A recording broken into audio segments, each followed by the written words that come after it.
যারা গণ অভ্যুত্থানের পক্ষে মতামত তৈরি করেছিল তাদের অধিকাংশকে চাকরিচ্যুত করার এক ধারাবাহিকতা লক্ষ্য করা যাচ্ছে। আপনাকে ধন্যবাদ।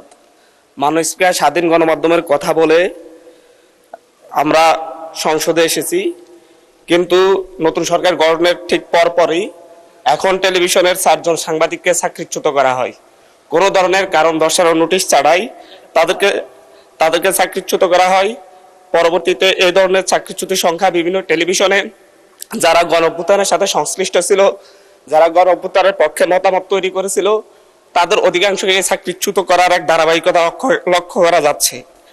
এই ক্ষেত্রে মাননীয় তথ্যমন্ত্রী সমাধানের আশ্বাস দিলেও এখন টেলিভিশনের 4 জন সাংবাদিকের চাকরিচ্যুতের বিষয়টি এখন পর্যন্ত কেন সমাধান হয় নাই, এই ব্যাপারে সরকার কোনো তদন্ত করে দেখেছে কিনা, এটা স্বাধীন গণমাধ্যমের উপর সরাসরি হস্তক্ষেপ কিনা, এই ব্যাপারে মাননীয় মন্ত্রীর কাছে জানতে চাচ্ছি।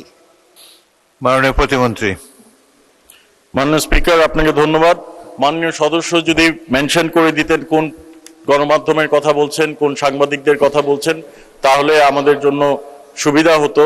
তবে এইটুকু আমরা বলতে পারি, গণমাধ্যম নিজ গতিতে চলে এবং গণমাধ্যম স্বাধীন। আমরা কোনো হস্তক্ষেপ বিগত সরকারের সময় আমরা দেখেছি ফ্যাসিস্ট আমলে গণমাধ্যমের কোন নিউজ করবে কোন নিউজ করবে না সেই বিষয়ে হস্তক্ষেপ করত।